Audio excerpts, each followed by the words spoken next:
Good morning class. Subject का जो name जो है ऑलरेडी आपको पता चल गया, that is control system, right. तो कुछ स्टूडेंट्स हैं अभी तक ज्वाइन नहीं हुए हैं। आई थिंक 26 स्टूडेंट्स ज्वाइन हुए हैं अभी तक। तो आपसे रिक्वेस्ट है, नेक्स्ट टाइम से आप टाइम पर ज्वाइन हो जाइए। टाइम का मतलब ये है कि 8:15 पर अगर लेक्चर स्टार्ट हो रहा है तो 8:15 पर एग्जैक्ट मैं लेक्चर स्टार्ट कर दूंगा नेक्स्ट टाइम से, ठीक है। 5 मिनट आपके पास लिंक 5 मिनट पहले आपके पास लिंक आ जाएगा, तो 8:15 पर ऑलरेडी मैं स्टार्ट कर दूंगा। तो इसका मतलब 8:15 तक आपको ज्वाइन कर लेना उससे पहले पहले, ठीक है। अगर कोई बाद में आता है तो फिर उसको मैं मैक्सिमम 5 मिनट तक अलाउड करूंगा। अगर 5 मिनट बाद में कोई स्टूडेंट्स आता है तो उसकी अटेंडेंस नहीं लगेगी, ठीक है। तो उस पार्ट पे आप अपनी तरफ से आप ना, मेरे को नहीं पता है कि बाकी क्लासेस कैसे होती हैं।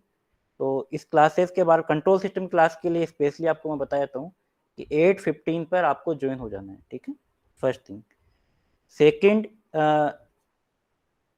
अगर सपोज मान लो कि मैं किसी से क्वेश्चन पुटअप करता हूँ, अगर वो सामने से रेस्पॉन्स नहीं आता है तो उसकी अटेंडेंस नहीं लगेगी, ठीक है। अगर सपोज मैं कोई क्वेश्चन पुटअप कर रहा हूँ या कुछ मेरे पास रेस्पॉन्स नहीं आ रहा है किसी का भी, ठीक है, तो उस पर्टिकुलर स्टूडेंट्स के लिए अटेंडेंस नहीं लगेगी, ठीक है। फिर लेक्चर स्टार्ट करने से ये पहले मैं बात बता देता हूँ ताकि आपको थोड़े क्लियर हो जाए, ठीक है। एंड सब्जेक्ट, अब अपन बात करते हैं सब्जेक्ट के बारे में, दैट इज कंट्रोल सिस्टम, ठीक है। तो कंट्रोल सिस्टम इस सब्जेक्ट की कितनी इंपॉर्टेंस है, सबसे पहले मैं उसके बारे में बात करूंगा, फिर सब्जेक्ट के बारे में बात करूंगा। तो जितने भी इलेक्ट्रिकल इंजीनियरिंग में आपके सब्जेक्ट्स हैं, तो इलेक्ट्रिकल इंजीनियरिंग में जितने भी सब्जेक्ट है उसमें control system is very very important, is not important, is very very important.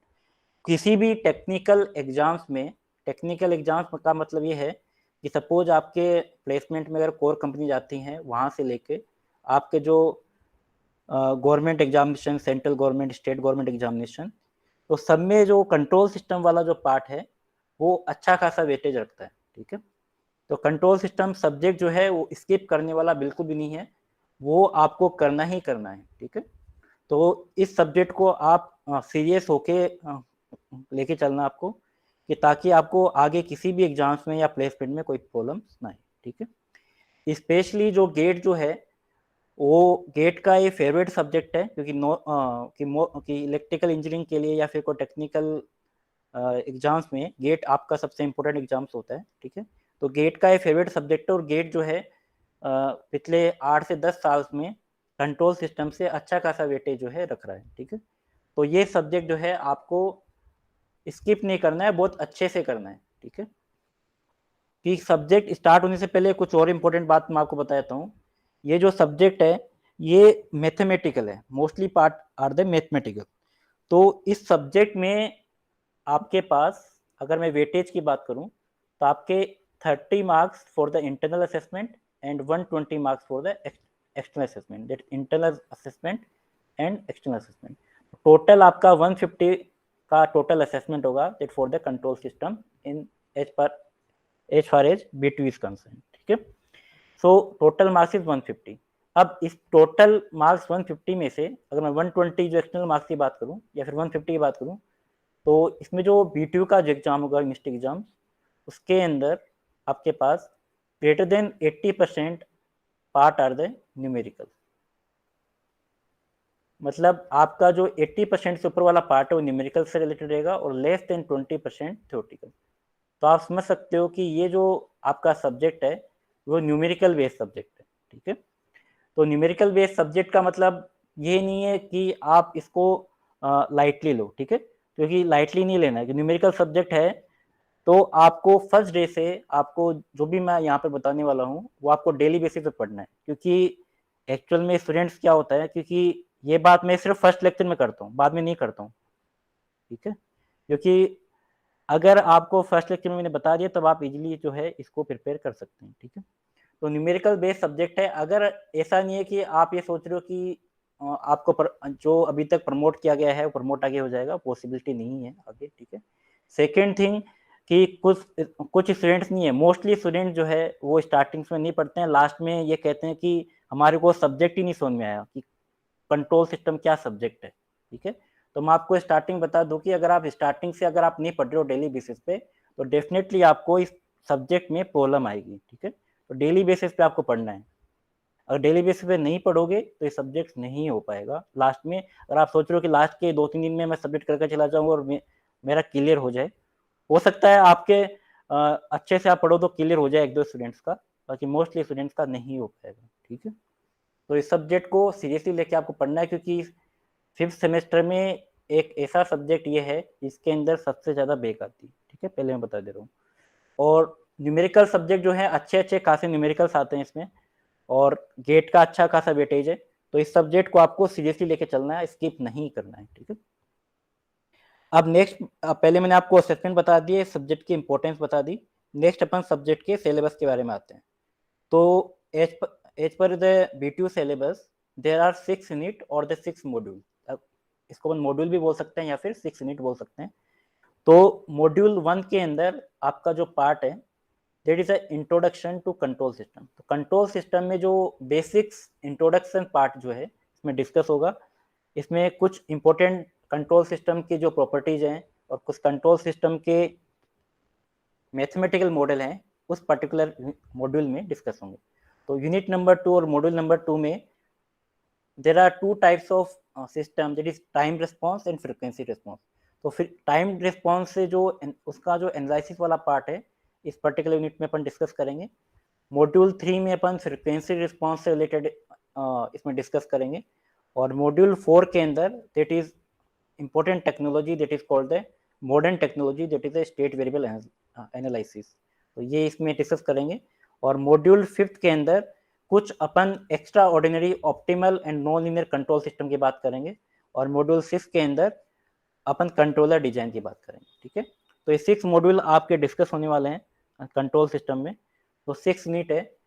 आपको ये और बता दूं कि ये जो सब्जेक्ट है उसका जो सिलेबस जो है थोड़ा सा बड़ा है। ठीक है, तो मैं जो सिलेबस के अकॉर्डिंग जो है आपको बहुत धीरे धीरे लेकर चलूंगा इजीली। अगर आपको किसी पार्ट पे लग रहा है कि फास्ट है, ज़्यादा फास्ट चल रहे अपन, तो भी आप बता सकते हैं। अगर कोई इजी अपन बहुत ज़्यादा इजी तरीके से चल रहे हैं तो भी आप बता सकते हो। ठीक है, तो इस पर्टिकुलर सब्जेक्ट में टोटल 6 यूनिट है। ठीक है, ये 3 यूनिट और ये 3 यूनिट ये डिफरेंट है। ठीक है, ये जो टेक्निक जो फर्स्ट 3 यूनिट हैं ये ओल्ड टेक्नोलॉजी बेस्ड है, और ये तो 3 यूनिट हैं वो न्यू टेक्नोलॉजी बेस्ड है। ठीक है, तो 6 यूनिट अपन पढ़ने वाले हैं। नेक्स्ट अपन बात करें कि बुक्स कौन कौन सी आपको रेफर करनी है। तो there are many types, many books, text book और रेफरेंस बुक्स। तो सबसे पहले मैंने टेक्स्ट बुक्स को T1 T2 से T4 से नोट किया है, और रेफरेंस बुक को मैंने R1 से R4 तक नोट किया है। ठीक है, तो टेक्स्ट बुक कौन कौन सी हो सकती हैं आपके। तो टेक्स्ट बुक में फर्स्ट बुक है that is Anand Kumar. It is very in very simple language, और it's very good book, that is Anand Kumar. तो मैं आपको ये आनंद कुमार प्रेफर करूंगा कि आनंद कुमार आप पढ़ सकते हो। Second book is Nagraj and Gopal, ये भी बहुत अच्छी बुक है। And third book is automatic control system by S Hasan Saeed. तो एक बुक आपको मैं ये रेफर करूंगा कि एक बुक आप ये पढ़ सकते हो। Fourth book text book is M Gopal, ये भी अच्छी बुक है। ठीक है, अगर मैं रेफरेंस की बुक की बात करूं तो first reference book is very very important, this book is very very important. एक ये आपका इंपॉर्टेंट है ना, ये 2 इंपॉर्टेंट बुक्स हैं। तो रेफरेंस बुक में एक समरजीत घोष के नाम से है, तो ये भी आप पढ़ सकते हो। रेफरेंस बुक में के ओगाटा नाम से है, तो ये भी आप पढ़ सकते हो। एक BC को है, सबसे ओल्ड बुक है BC को, तो ये भी आप पढ़ सकते हो। And reference book is BS मान के, ये भी आप पढ़ सकते हो। राइट, और ये हसन सईद और समरजीत घोष, इन दोनों बुक्स की जो मैंने कॉपी है वो आपको प्रोवाइड करा दी है। और बाकी जो बुक्स जो हैं जब आप 1 तारीख से कॉलेज ओपन होगा तब आप बाकी बुक्स भी इशू करा सकते हैं एज ए टेक्स्ट और रेफरेंस बुक। ठीक है, तो बुक्स पार्ट पे आपको क्लियर हो गया, यूनिट पार्ट पे आपको क्लियर हो गया। फिर अपन नेक्स्ट जो सब्जेक्ट जो है उस पर आते हैं। यहाँ तक किसी को कुछ पूछना है बुक्स से रिलेटेड, सब्जेक्ट के मार्क्स से रिलेटेड, असेसमेंट से रिलेटेड, वो आप पूछ सकते हैं।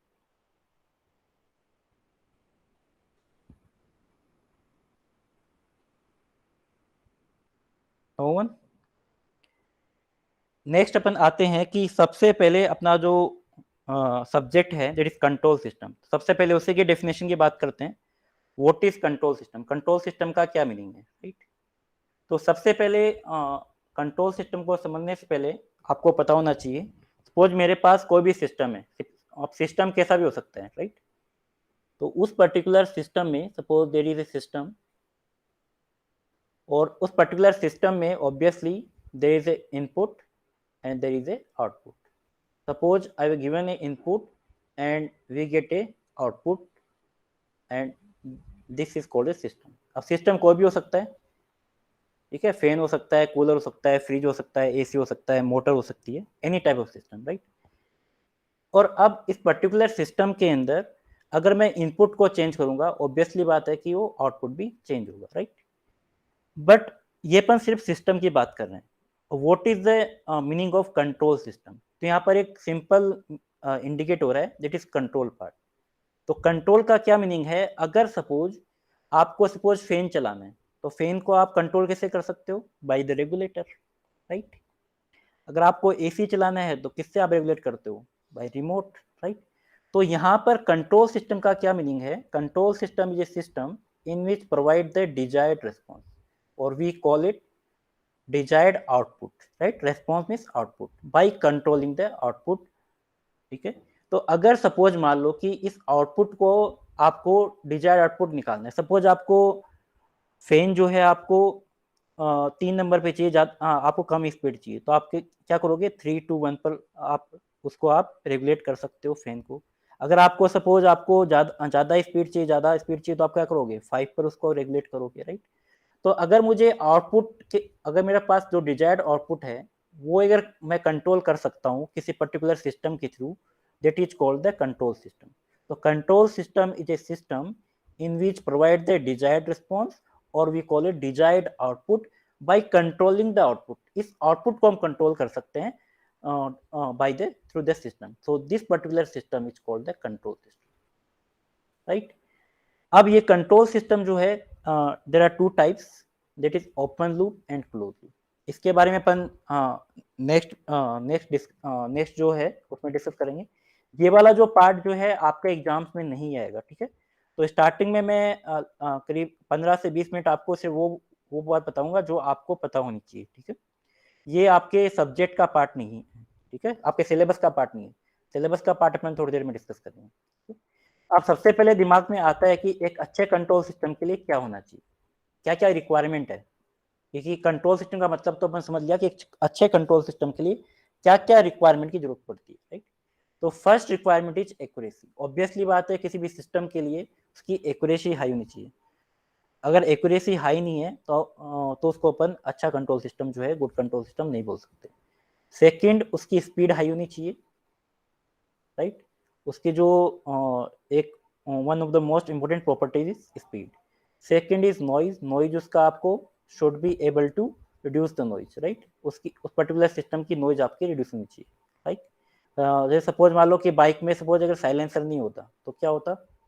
नॉइज ज़्यादा प्रोड्यूस कर रहा है, तो उस पर्टिकुलर सिस्टम की नॉइज को प्रोड्यूस करने के लिए उसने क्या किया? साइलेंसर लगाया, राइट। सेम ही सेंसिटिविटी इसकी अच्छी होनी चाहिए।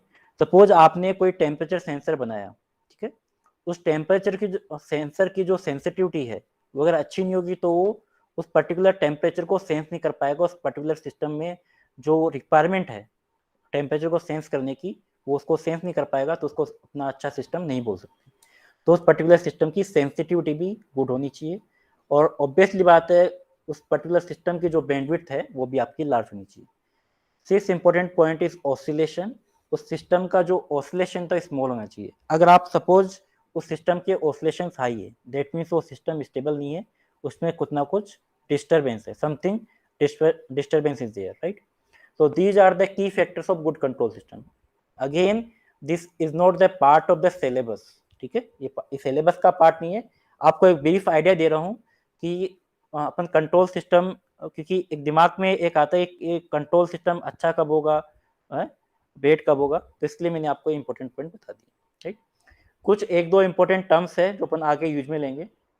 सबसे पहले बात आती है सिस्टम की। तो सिस्टम मैंने बता दिया आपको। और अगर अपन टेक्निकल में जाएं सिस्टम में, तो यहाँ पर सिस्टम को यहाँ पर फंक्शनल ब्लॉक से नोट करते हैं। मान लो एक पूरा सिस्टम है, ठीक है, दिस इज द सिस्टम। तो यहाँ पर कंट्रोल सिस्टम में, यहाँ पर इस पर्टिकुलर सिस्टम को मैं डिफरेंट पार्ट्स में ब्रेक करता हूँ, राइट। जैसे मान लो कि ये ब्लॉक है, ये ब्लॉक है, ये ब्लॉक है, 3 ब्लॉक्स हैं, राइट। तो 3 भी हो सकते हैं, ज़्यादा भी हो सकते हैं, right. These are called the functional block. इसको अपन क्या कहेंगे? फंक्शनल ब्लॉक और द ब्लॉक, ठीक है। अब एक सिस्टम में मान लो 3 ब्लॉक हैं, तो इन पर्टिकुलर 3 ब्लॉक्स का इंडिविजुअली डिफरेंट डिफरेंट टास्क होगा, राइट। सपोज मैंने यहाँ पर इनपुट दिया और यहाँ पर मेरे पास आउटपुट है, राइट। ये पूरा सिस्टम है, राइट। तो इस पर्टिकुलर इनपुट से जो फर्स्ट वाला ब्लॉक है उसमें गया है इनपुट। अब इस पर्टिकुलर फर्स्ट ब्लॉक का कुछ ना कुछ इंपॉर्टेंट, कुछ स्पेसिफिक टास्क हो, वो टास्क परफॉर्म करके किसको देगा? सेकंड वाले फंक्शन ब्लॉक का। और फर्स्ट फंक्शन ब्लॉक का जो आउटपुट होगा और सेकंड के लिए क्या बन जाएगा? इनपुट बन जाएगा। Same here, second functional block का जो आउटपुट होगा और थर्ड वाले ब्लॉक के लिए इनपुट बन जाएगा, राइट। और इन सब फंक्शनल ब्लॉक का एक इंपॉर्टेंट टास्क होगा, स्पेसिफिक टास्क होगा, और स्पेसिफिक टास्क परफॉर्म होने के बाद में ही नेक्स्ट फंक्शन ब्लॉक काम करेगा, right. That's why it is called a system. तो system is a interconnection of various function block pre defined manner. Pre defined manner का मतलब क्या है? ऑलरेडी उस फंक्शनल ब्लॉक में कुछ इंपॉर्टेंट जो है इनहेरेंट कैपेबिलिटी होगी उसको टास्क को परफॉर्म करने की। That is a pre defined manner so as to perform a specific task और generate the desired output, right. तो system is a combination of functional block to perform a specific task और generate a desired output, that is called system. Second thing is a plant. इसको मैं plant भी कह सकता हूँ, कुछ books इसको प्रोसेस भी बोल सकते हैं। तो प्लांट और the process are the same thing. ये भी अपन टेक्नोलॉजी, ये भी एक टर्म अपन यूज में लेंगे। तो इस प्लांट का या प्रोसेस का क्या मीनिंग है? That is it is the defined as the portion of the system which is to be control और रेगुलेटेड। इसका क्या मतलब है कि उस पर्टिकुलर सिस्टम की अपन बात करें तो उस पर्टिकुलर सिस्टम में अपन उसको कंट्रोल या जिस पर्टिकुलर थिंग से या उस पर्टिकुलर ब्लॉक से अपन उसको या तो कंट्रोल कर सकते हैं, रेगुलेट कर सकते हैं। उसको अपन क्या कहेंगे? प्रोसेस और प्लांट, राइट। सपोज आपको फैन को रेगुलेट करना है तो आप क्या यूज में लोगे? Regulator, right. तो जैसे प्लांट और प्रोसेस इज द रेगुलेटर। तो प्लांट या प्रोसेस क्या है? रेगुलेटर है, उसको आप रेगुलेट कर रहे हो, राइट। तो it is defined A portion of the system. ये सिस्टम का एक पार्ट है, राइट। इस plant is a portion of the system जिस टू बी कंट्रोल और रेगुलेटेड। तो आप अपनी रिक्वायरमेंट के अकॉर्डिंग उसको क्या कर सकते हो? कंट्रोल कर सकते हो, रेगुलेट कर सकते हो। इसका मतलब क्या कर रहे हो? आप उस सिस्टम को प्रोसेस कर रहे हो, ठीक है। इसलिए इसका नाम है प्रोसेस। और कुछ टेक्निकल लैंग्वेज में कुछ बुक्स इसको प्लांट भी कहते हैं, राइट। तो प्लांट और process are the same thing, ठीक है। Again this is not the part of syllabus, ठीक है। ये कंट्रोल सिस्टम का सिलेबस का पार्ट नहीं है। सिलेबस का पार्ट अपन आगे डिस्कस करेंगे। Second, the class this control system की अप्रोच क्या क्या होती है, राइट। अभी तक जो अप्रोच हुई है कंट्रोल सिस्टम के लिए, that first approach is the classical control approach. That is the old approach. There are two types of approach: classical control approach और modern control approach और modern control theory. तो classical control approach अपन क्यों बोल रहे हैं? अगर suppose आपको कोई सिस्टम गिवन, आपके पास सिस्टम है और वो सिस्टम सिर्फ और सिर्फ उस पर्टिकुलर सिस्टम के अंदर, सपोज एक सिस्टम है उसके अंदर सिंगल इनपुट है और सिंगल आउटपुट है, राइट। सिंगल इनपुट और सिंगल आउटपुट। तो सिंगल इनपुट और सिंगल आउटपुट के लिए आप क्लासिकल कंट्रोल अप्रोच का आप यूज में ले सकते हैं। You can use the control system approach in the single input and single output system, right. और इस पर्टिकुलर सिस्टम में in this particular system we are using the time domain and frequency domain, right. अगर suppose आपको more than one input और more than one output आपको system को deal करना है, तो इस पर्टिकुलर क्लासिकल कंट्रोल अप्रोच का ओल्ड अप्रोच को आप यूज में नहीं ले सकते। You can not use this classical control approach for more than single input और सिंगल आउटपुट, राइट। बट अगर आपको दो या दो से ज्यादा आपको इनपुट और आउटपुट के लिए डील करना है, then you go for the modern control approach. तो इसका नाम है, क्योंकि एक्चुअल में ये जो मॉडर्न कंट्रोल अप्रोच है इसको अपन हायर ऑर्डर अप्रोच भी कहते हैं। तो अगर आपको फर्स्ट ऑर्डर या सेकंड ऑर्डर या फिर लोअर ऑर्डर आपको डील करना है तो उसके लिए आप यूज में ले सकते हो। और अगर आपको हायर ऑर्डर अगर आपको यूज में लेना है तो आपको मॉडर्न कंट्रोल अप्रोच आपको यूज में लेना है। So in this particular modern control approach we use the analysis of the matrices, ठीक है। तो यहाँ पर आपकी कुछ जो मैट्रिक्स का कॉन्सेप्ट है वो यूज में आएगा, राइट। तो मैंने आपको टोटल 6 यूनिट बताइए। तो start that is first 3 unit are the classical control approach, ये क्लासिकल कंट्रोल अप्रोच है और this is the modern control theory, ठीक है। ये this is the modern technology, based on the modern technology and this is the old technology, right. तो first जो 3 unit है वो पुरानी टेक्निक के ऊपर बेस्ड है और लास्ट की जो 3 यूनिट है आपकी मॉडर्न कंट्रोल थ्योरी के ऊपर बेस्ड है, ठीक है। एक्चुअल में ये पर्टिकुलर जो सब्जेक्ट है कंट्रोल सिस्टम, तो पहले ये सब्जेक्ट एक नहीं हुआ करता, 2 सब्जेक्ट हुआ करते थे। कंट्रोल सिस्टम ये आपके 5th सेमेस्टर में आया करता था और मॉडर्न कंट्रोल थ्योरी आपके 6th सेमेस्टर में आया करता था। बट अभी लास्ट 2 ईयर से इन सब्जेक्ट को उन्होंने कंबाइन करके एक सब्जेक्ट में कर दिया, ठीक है। तो पहले इनके 2 सब्जेक्ट हुआ करते थे, ठीक है, बट उन्होंने क्या करा, अब ये कंबाइन कर दिया है, ठीक है। तो इसलिए अपन इसको बता रहे हैं कि there are 2 approach, classical and modern control approach, right. अब आते हैं अपन कि जो कंट्रोल सिस्टम है उसको किस तरीके से अपन कैटेगराइज करते हैं, ठीक है। तो first categorization based on the hierarchical control approach. तो हिरार्किकल का मतलब क्या है कि यहाँ पर आपको डिफरेंट अप्रोच यहाँ पे मिलेंगी, ठीक है। तो first is a open control system, second is a close loop, third one is optimal, fourth one is adaptive and fifth one is learning. These are the names for the hierarchical depending upon the human being. तो human being की वजह से मतलब क्या है, अगर suppose there are 2 types, that manually automatic, अगर उसमें किसी भी पर्टिकुलर ह्यूमन का इन्वॉल्वमेंट हो रहा है, that is called the manually control system, and without human being that means automatic control system, right. Third approach is the depending on the presence of the feedback. किसी system में अगर feedback present है that is known as open loop, किसी भी system में अगर feedback present नहीं है that is called the close loop control system. Next is according to the main purpose, कि आपका पर्पज क्या है। पर्पज कोई भी हो सकता है, टेम्परेचर को आप कंट्रोल कर सकते हो, प्रेशर को कर सकते हो, लाइक पोजिशन को कर सकते हो, स्पीड को कर सकते हो, राइट। आपके डिफरेंट रिक्वायरमेंट है, उसके अकॉर्डिंग आप कंट्रोल सिस्टम को डिफाइन कर सकते हो, ठीक है। अगर सपोज आप पोजिशन को कंट्रोल करो तो पोजिशन कंट्रोल अप्रोच, वेलोसिटी को कंट्रोल करो तो वेलोसिटी कंट्रोल अप्रोच, प्रोसेस को कर रहे हो तो प्रोसेस कंट्रोल अप्रोच, अगर सपोज आप टेम्परेचर को कर रहे हो तो टेम्परेचर कंट्रोल अप्रोच, अगर किसी ट्रैफिक लाइट को आप कंट्रोल कर रहे हो तो ट्रैफिक कंट्रोल सिस्टम, ठीक है। तो यहाँ तक वाला जो पार्ट था that is not the part of syllabus, but एक एग्जाम्स में, एक बार R2 के एग्जाम्स में ये जो कैटेगराइज में जो मैंने बताया आपको एक बार पूछ लिया था, राइट। तो इसलिए मैंने आपको बता दिया कि अगर मान लो सपोज BTU में आपके अगर क्वेश्चन आता है तो आप यहाँ पर कर सकते हो। बाकी यहाँ तक वाला जो पार्ट था वो सिलेबस का पार्ट नहीं था, ठीक है। सिलेबस का पार्ट इसके बाद में आने वाला है, ठीक है, दैट इज फर्स्ट यूनिट। अब अपन बात करते हैं कि जैसे first topic is types of control system. तो टाइप्स के अंदर सिर्फ आपके सिलेबस में ये 2 टाइप्स हैं, open loop and close loop, ठीक है। ये आपके सिलेबस का पार्ट है, बाकी जितने भी टाइप्स हैं वो आपके सिलेबस में नहीं है, ठीक है। This not the part of syllabus, only the open loop control system and close loop control system is the part of syllabus. So in this particular unit, that is first unit, we will start from the types of control system. There is first type of control system is open loop, second type is closed loop control system, right. अब अगर मैं first types की बात करूं that is open loop control system, तो जो भी मैं बता रहा हूं वो आप नोट करते जाना कि ये फर्स्ट टॉपिक है open loop and close loop. B2 के या R2 के एग्जाम्स में से 2 to 10 मार्क्स का कंफर्म क्वेश्चन आएगा ही आएगा।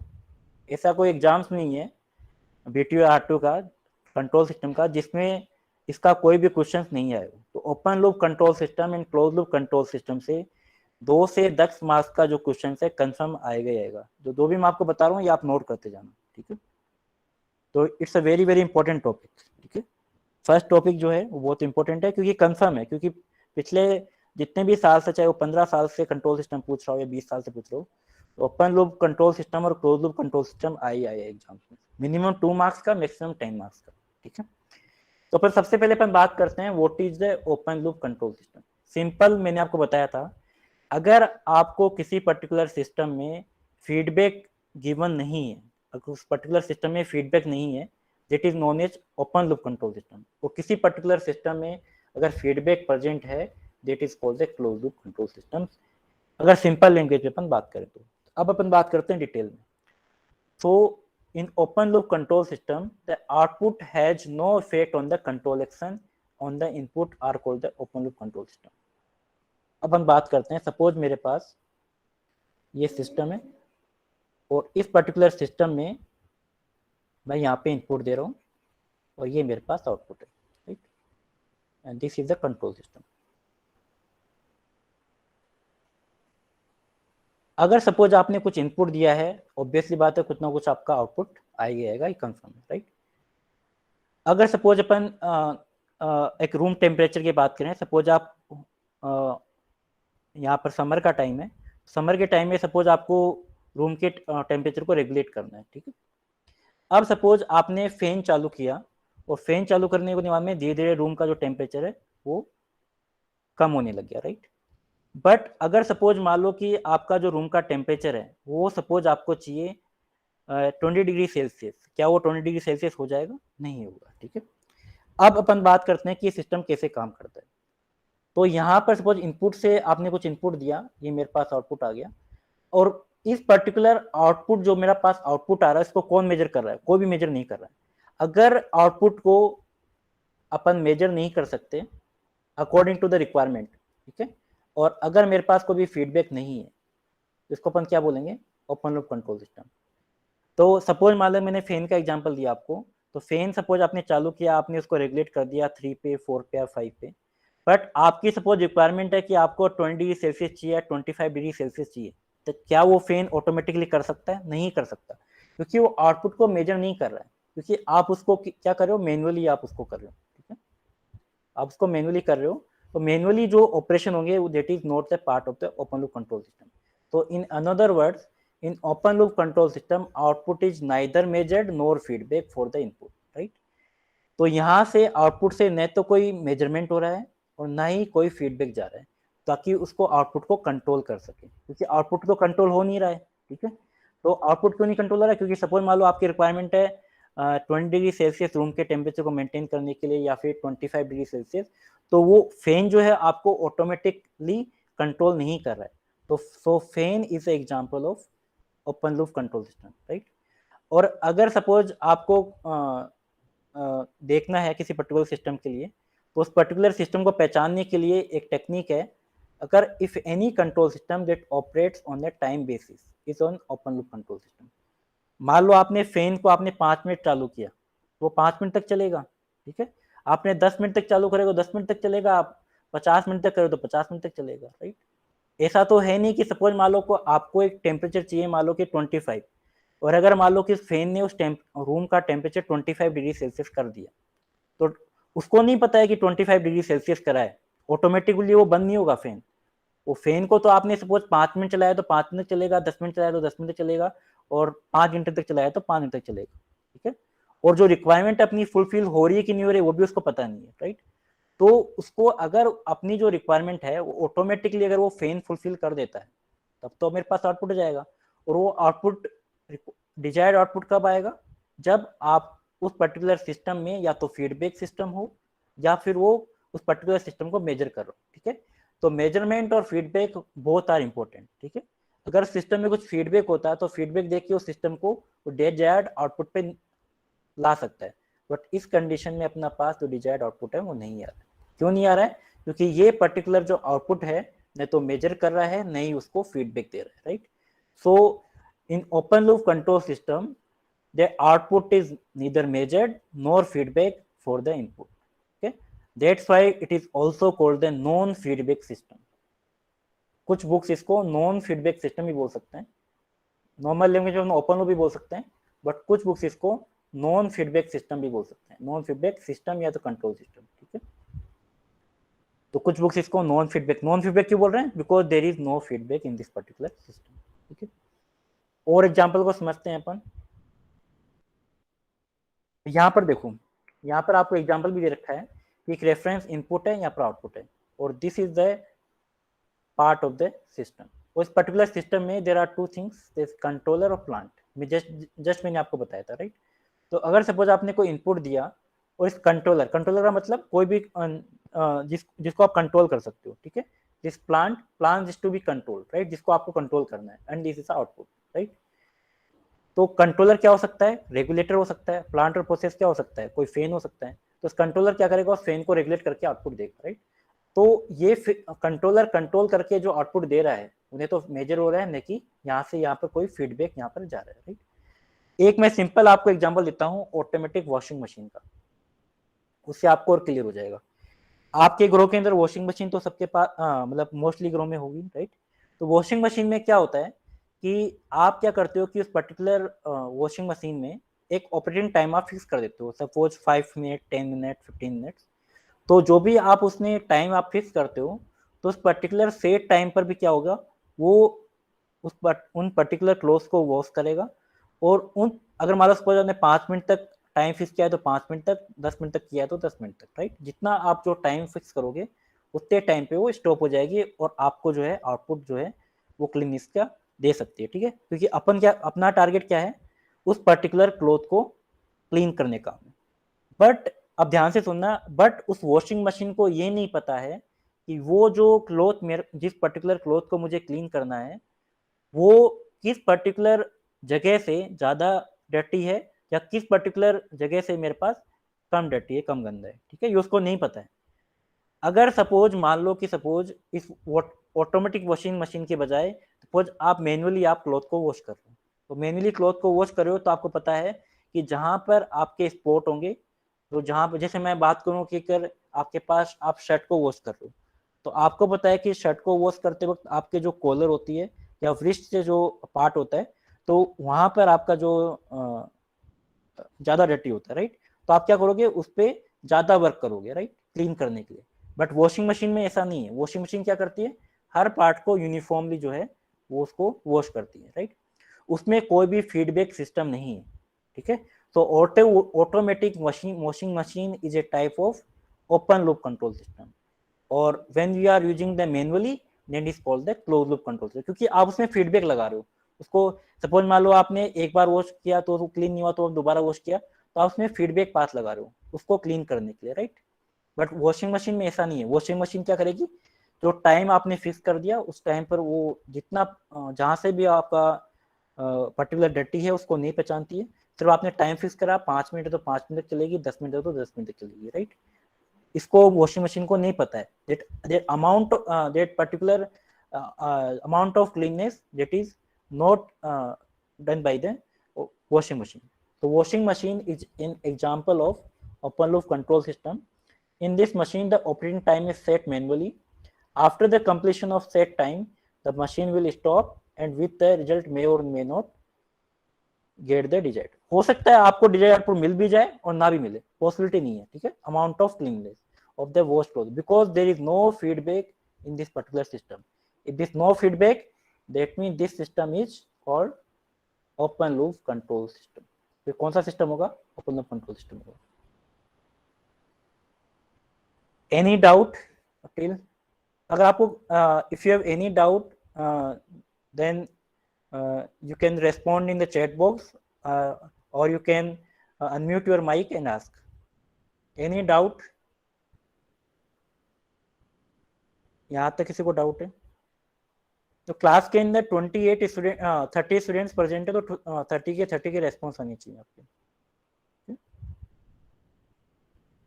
नन किशोर सिद्धार्थ का ही आंसर है। तो आपको छोटे से छोटा डाउट मैं आपको क्लियर कर दूं। विनीत का डाउट है sir AC is open loop और close loop. AC is a close loop, उस पर मैं अभी आ रहा हूँ। AC is a close loop control system. AC is a close loop control system. तो अब मैं बात करूं, अगर ये तो बात होगी ऑटोमेटिक वॉशिंग मशीन की। बट अगर मैं और मॉडर्न टेक्नोलॉजी की बात करूं, अगर सपोज आपको वीडियो में क्वेश्चंस आता है सेमी ऑटोमेटिक वॉशिंग मशीन भी सेम है या नहीं, वही मैं बात करूं आपको। सेमी वॉशिंग मशीन भी आपकी ओपन लूप होगी, उसके बारे में मैं बात कर रहा हूँ कि ऑटोमेटिक जितने भी वॉशिंग मशीन जो पहले आई हैं, ठीक है, तो वो सबकी सब ओपन लूप कंट्रोल सिस्टम पर बेस्ड है, ठीक है। अगर आपके एग्जाम्स में बीटीयू में एग्जाम्स में अगर आता है कि automatic washing machine is A open loop और क्लोज लूप, तो आपको ओपन लूप ही लिखना है। बट अगर मैं बात करूं जनरल अगर अपन आज की डेट में बात करते हैं, तो आज की डेट में एसी वॉशिंग मशीन मार्केट में अवेलेबल हैं जो कि ओपन लूप कंट्रोल सिस्टम को बेस काम नहीं करती, it's also the close loop control system. अगर आपको कोई पूछता है कि automatic washing machine is open loop और क्लोज लूप, तो आप बोल सकते हो मे बी ओपन लूप और may be close loop, depending upon the which type of machine you are using, right. अगर सपोज आपके एग्जाम्स में आता है तो एग्जाम्स में आपको लिखना है that is open loop control system. आजकल मार्केट में कुछ फजी लॉजिक बेस्ड और कुछ जो है मॉडर्न टेक्नोलॉजी बेस्ड भी वॉशिंग मशीन आ रही है, मार्केट में है, अवेलेबल है, जो पर्टिकुलर जो उसमें पर्टिकुलर वॉशिंग मशीन में फीडबैक पाथ होता है, मतलब उसमें पता चल जाता है कि जो क्लॉथ की हार्डनेस कितनी है, और हार्डनेस के अकॉर्डिंग जो है उस पर्टिकुलर में एक फीडबैक पाथ प्रोवाइड कराता है, और फीडबैक पाथ के थ्रू जो है उस पर्टिकुलर में हार्डनेस, जहां पर ज्यादा हार्डनेस है उसको ज्यादा वॉश करती है, और जहां पर कम हार्डनेस है उसको कम वॉश करती है, ठीक है। तो ऐसी वॉशिंग मशीन भी मार्केट में अवेलेबल है, ठीक है। तो अब अपन ये कंफर्म नहीं करें कि automatic washing machine is open loop, but आपको एग्जाम्स में बीटीयू में अगर आता है तो आपको ओपन लूप ही लिखना है। बट अगर अपन जनरल टॉक की बात करें तो इट्स मे और may not be open loop और द क्लोज लूप। आप कह सकते हो कि ओपन लूप भी हो सकता है और क्लोज लूप भी हो सकता है, ठीक है। बट आपके एग्जाम्स में अगर कोई आता है तो आपको ओपन लूप ही लिखना है। क्लियर?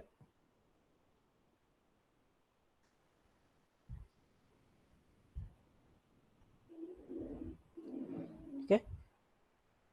और समझाने के लिए कुछ मैंने और एग्जांपल्स लिए हैं, तो उससे आप और समझ सकते हो।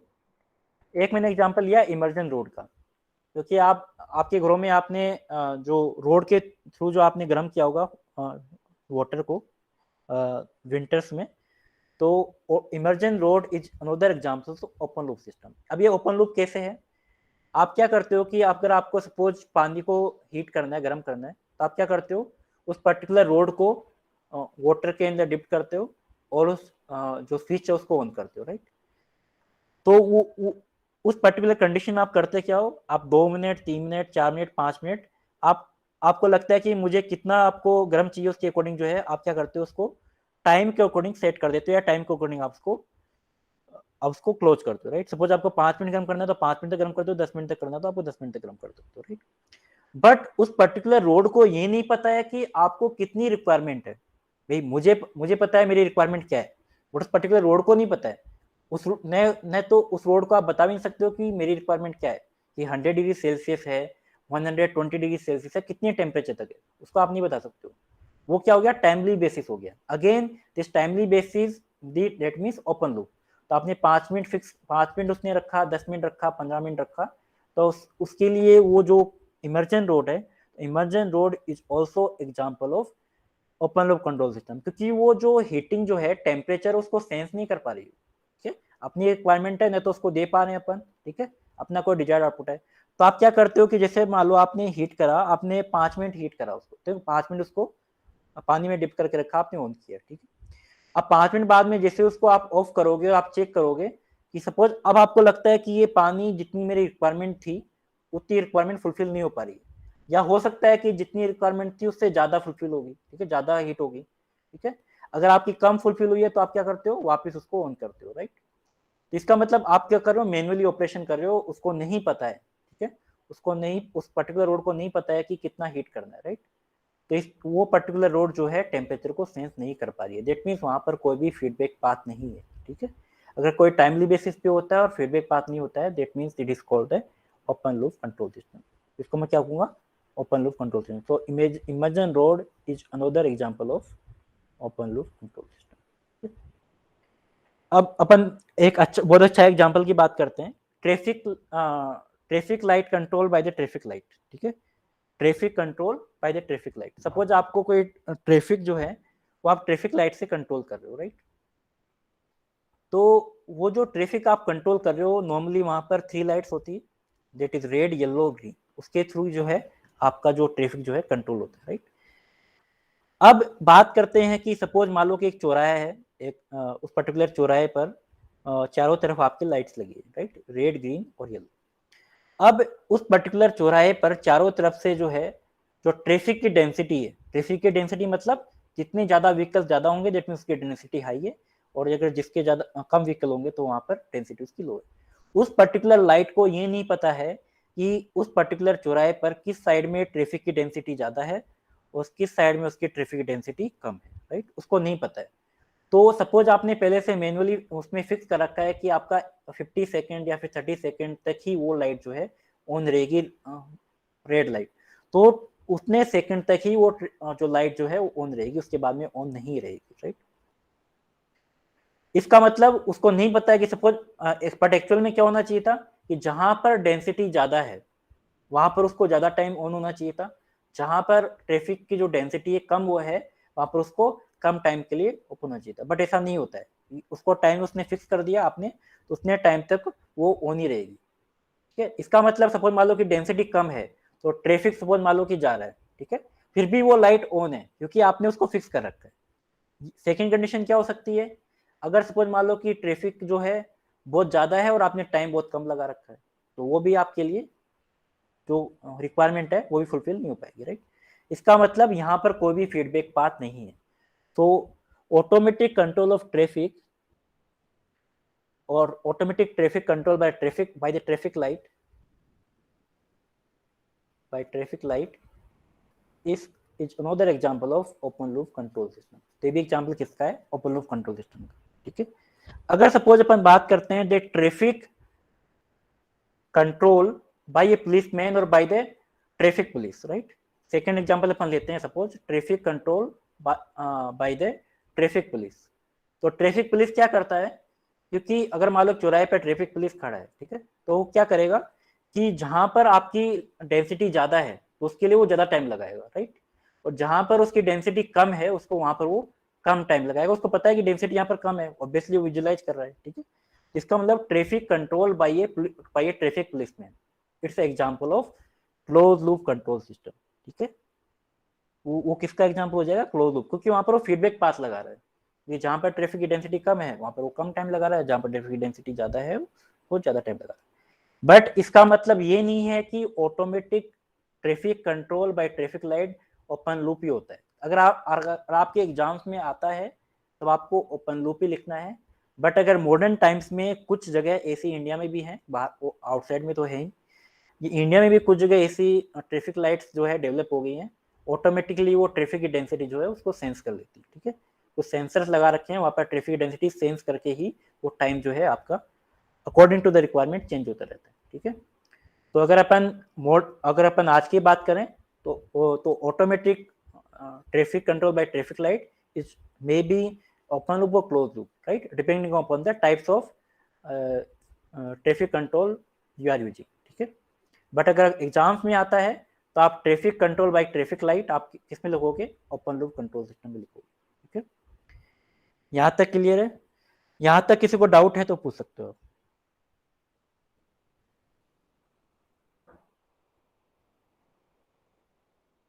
Any doubt?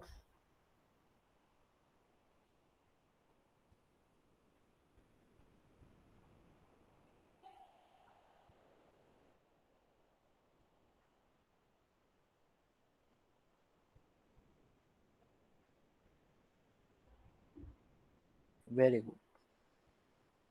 नेक्स्ट आते हैं क्लोज लूप कंट्रोल सिस्टम में। तो क्लोज लूप का मैंने ऑलरेडी आपको बता दिया है।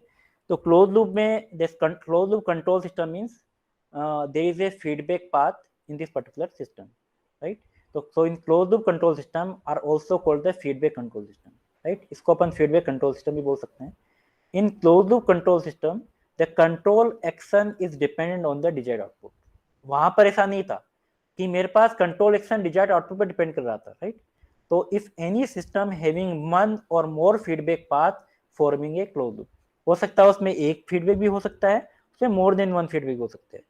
If any system having one or more feedback path that is also called a closed loop system or is also called a feedback control system, right। तो इसको हम फीडबैक कंट्रोल सिस्टम भी बोल सकते हैं। ये किस तरीके से काम कर सकता है, तो यहाँ पर आपने देख रखा है इसमें डिफरेंस क्या है। यहाँ पर आपने रेफरेंस इनपुट दे रखा है, there is a controller part, there is a plant, is a process part and this is the output.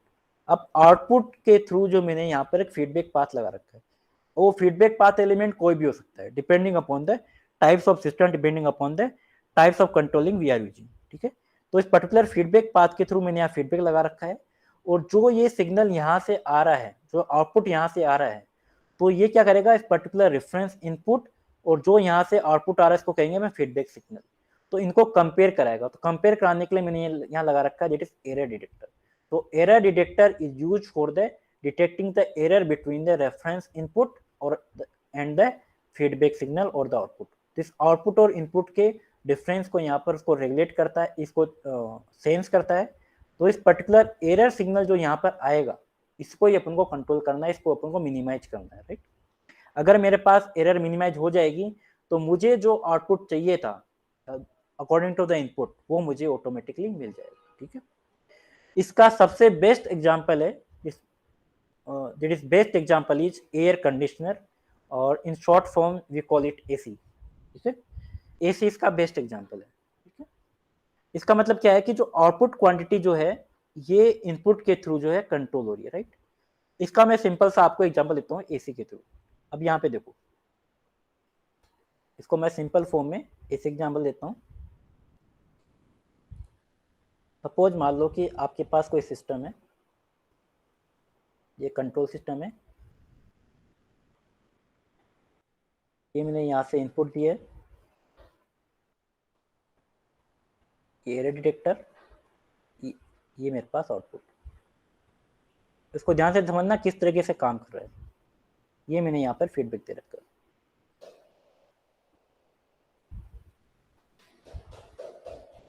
और this is the control system.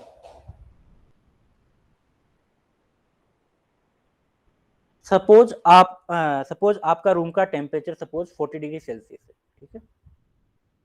और सपोज आपने जो रिमोट के थ्रू जो एसी का जो उसके थ्रू आपने, अगर सपोज आप चाहते हो कि मेरा जो टेम्परेचर रूम का टेम्परेचर 20 डिग्री सेल्सियस हो जाए, तो आपको 40 डिग्री सेल्सियस से 20 डिग्री सेल्सियस पे करना है। तो आप जैसे ही आप 20 डिग्री सेल्सियस पे सेट करते हो, तो ऐसा तो है नहीं है कि डायरेक्टली आप 20 डिग्री सेल्सियस पे सेट करोगे तो 1 सेकंड के अंदर आपका 20 डिग्री सेल्सियस हो जाएगा, ऐसा तो पॉसिबल होता नहीं है। कुछ वो पर्टिकुलर टाइम लेता है, ठीक है, 20 डिग्री सेल्सियस होने में, ठीक है। तो यहाँ पर 40 डिग्री सेल्सियस का मतलब क्या है कि अपने पास जो आउटपुट में आ रहा है वो मुझे डिजायर्ड आउटपुट कितना चाहिए, 20 डिग्री सेल्सियस चाहिए। तो आउटपुट में मुझे रिक्वायरमेंट कितनी है डिजायर्ड आउटपुट की, 20 डिग्री सेल्सियस की, राइट। यही है मेरे पास। इसका मतलब इनपुट में मैं रिमोट के थ्रू इनपुट कितना दे रहा हूँ, 20 डिग्री सेल्सियस, राइट।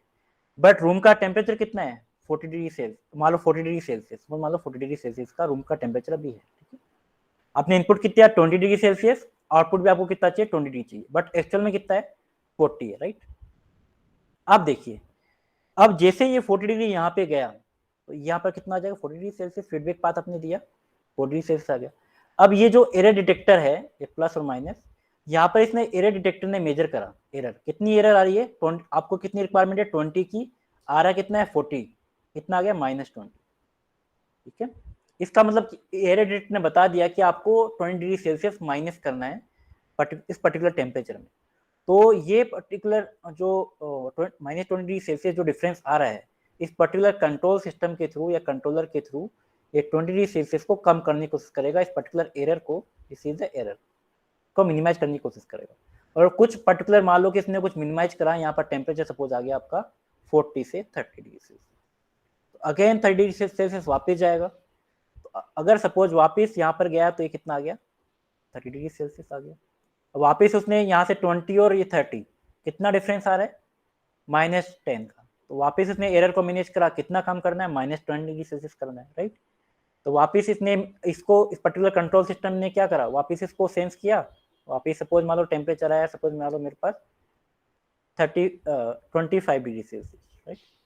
वापस उसने इसको सेंस करा, वापस सपोज टेम्परेचर आया मेरे पास 25 डिग्री सेल्सियस। अब कितना डिफरेंस आ रहा है, 25 -5 डिग्री सेल्सियस, राइट। वापस इसको एरर को मिनिमाइज करने की कोशिश करेगा control system by using the controller.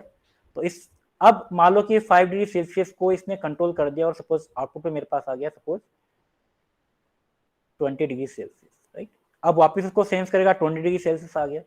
अब देखो डिफरेंस कितना आ रहा है, 0 डिफरेंस आ रहा है। अब 0 डिफरेंस आते ही इस पर्टिकुलर कंट्रोल सिस्टम को ये ऑफ कर देगा, बंद कर देगा, कंट्रोल एक्शन को बंद कर देगा। मुझे आउटपुट में कितना चाहिए थे, 20, तो मुझे कितना आउटपुट मिल गया, 20 डिग्री सेल्सियस। तो मेरे पास जो डिजायर्ड आउटपुट मेरे पास चाहिए था वो एक्चुअल में मेरे को डिजायर्ड आउटपुट मिल गया, right, by using this feedback. तो अपने इस पर्टिकुलर सिस्टम में हो क्या रहा है कि एक feedback path again and again यहाँ पर आपको प्रोवाइड किया जा रहा है उस पर्टिकुलर एरर को मिनिमाइज करने के लिए। और आपको जो डिजायर्ड आउटपुट चाहिए था उसको गेन करने के लिए। तो मुझे सपोज 20 डिग्री सेल्सियस चाहिए था, तो आपको 20 डिग्री सेल्सियस यहाँ पर आ गया, ठीक है। अगर आप सपोज मान लो 20 डिग्री से सपोज आपको 18 डिग्री करना है, तो यहाँ पर पॉजिटिव आउटपुट आ जाएगा, ठीक है, पॉजिटिव एरर आ जाएगी। तो पॉजिटिव एरर का मतलब क्या है, आपको उसको इंक्रीज करना है, राइट, तो उसको इंक्रीज करेगा टेम्परेचर, ठीक है। तो इसी तरीके से आपको जो रिक्वायरमेंट है उसको अगर फुलफिल करने के लिए, आप अगर डिजायर्ड आउटपुट ऑब्टेन करने के लिए आपने एक फीडबैक पाथ लगाया है, तो feedback path, if we are using the feedback path in any control system, that is called the close loop control system, ठीक है। क्या आपको कोई पूछेगा नहीं इस तरह का सिस्टम, मैंने आपको समझाने के लिए बता दिया कि किस तरीके से काम कर रहा है, ठीक है। ये आपको कोई एग्जाम्स में पूछेगा नहीं किस तरीके से काम कर रहा है, बट यहाँ पर आपको बता दिया कि एक एग्जाम्पल के थ्रू कि फीडबैक पाथ किस तरीके से काम करता है, ठीक है। इसमें किसी को डाउट है इस वाले पार्ट पर?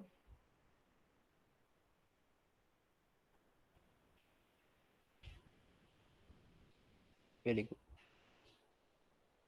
तो वही मैंने यहाँ पर लिखा है कि क्योंकि ये जो पर्टिकुलर जो एग्जाम्पल है वो एसी का एग्जाम्पल है, उसमें एक्चुअल में क्या मेजर हो रहा है, टेम्परेचर मेजरमेंट हो रहा है, ठीक है।